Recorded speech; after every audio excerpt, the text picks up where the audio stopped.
When Boston was bombed and was hurting, everyone was saying Boston's strong to support them, not pointing out that all cities need to be strong. True. I get this. So while I can agree with those saying Black Lives Matter, because Black people's lives matter, right? Black lives do matter. It's true. Nobody disagrees with this. And this is, again, I'm tangenting here, but this is the lie. It's amazing. Nobody disagrees with that except for like 3 people in like the Appalachian, hollers, right? There's more than that. There may indeed, and are, expressions of racism in America. It does happen. I believe that.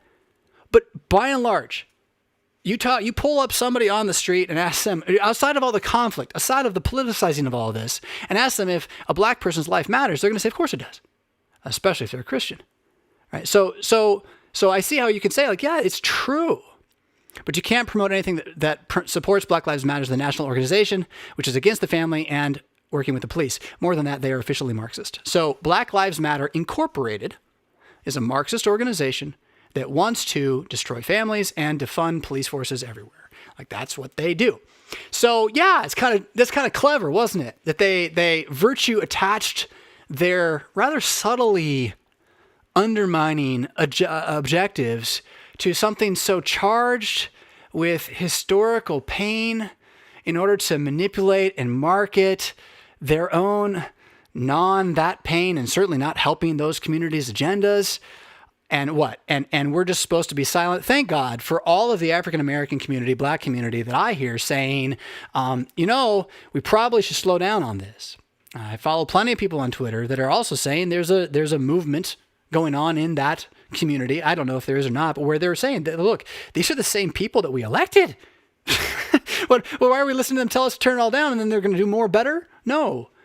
So I'm glad that they're saying it so I don't have to. I'm not going to say it to any other people group. I'm just going to talk to my people group. What's my people group? My family, and I'm a preacher in the LCMS. Look, I don't care who you are. You got to take care of your business. You got to take care of your neighborhood. You got to take care of your budget. You got to take care of your finances. You got to do the work that you need to do to put food on the table and make sure your kids are warm and don't starve. And if there's communities in America where the men don't do that, then that's the problem with that community. And frankly, LCMS men, you're a little limp-wristed these days. Metro even, right? And that's fine. Your hairstyle, I don't care. But the point is, again, taking care of business. Do you whine?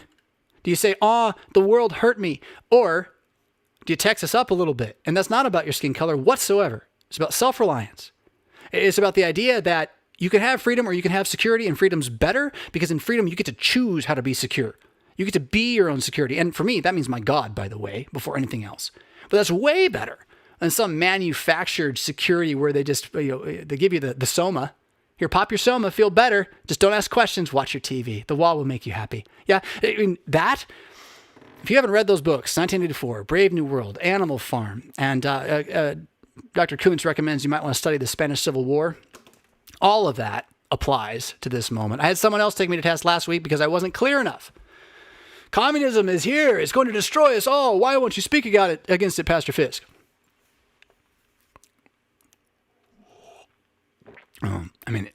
There's other people telling me it's none of my business because I live here, so it kind of is still.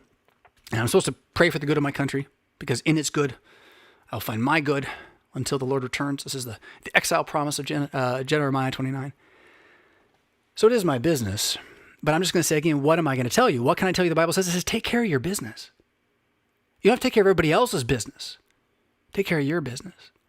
And so right now, if you are in a community where Black lives don't matter, you do have to take care of that business. If you think that war will make it better, I would contend you have not seen war and do not know what it will do.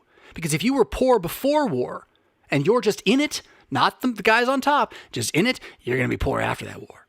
So if that's what you think your answer is to solving your city problems, I guess you got to do it. I don't live there. But I would advocate you take care of business the way that the Bible teaches, which is loving your neighbor first, long-suffering, using the avenues, and then, honestly, moving eventually. Christians have done it throughout history regularly. So, and Jews as well, by the way. So you take your stand and you do what must be done. Now, for us sitting on the outside here I am, a white guy looking in, right? Oh, well, you have no right to speak. I guess to you I don't, but to my own, to the white people who you've labeled us as, that we don't really identify that way, but that's what you identify us as, whoever you are that's attacking us, to them, I think I do have a right to speak. And I'm going to say, guys, whoever you are, ladies, whoever you are, take care of your living room and your kitchen and your bathroom, and then go take care of your yard, and then go take care of your church. When you go to work, take care of what you do when you work. Do the best job that you possibly can do.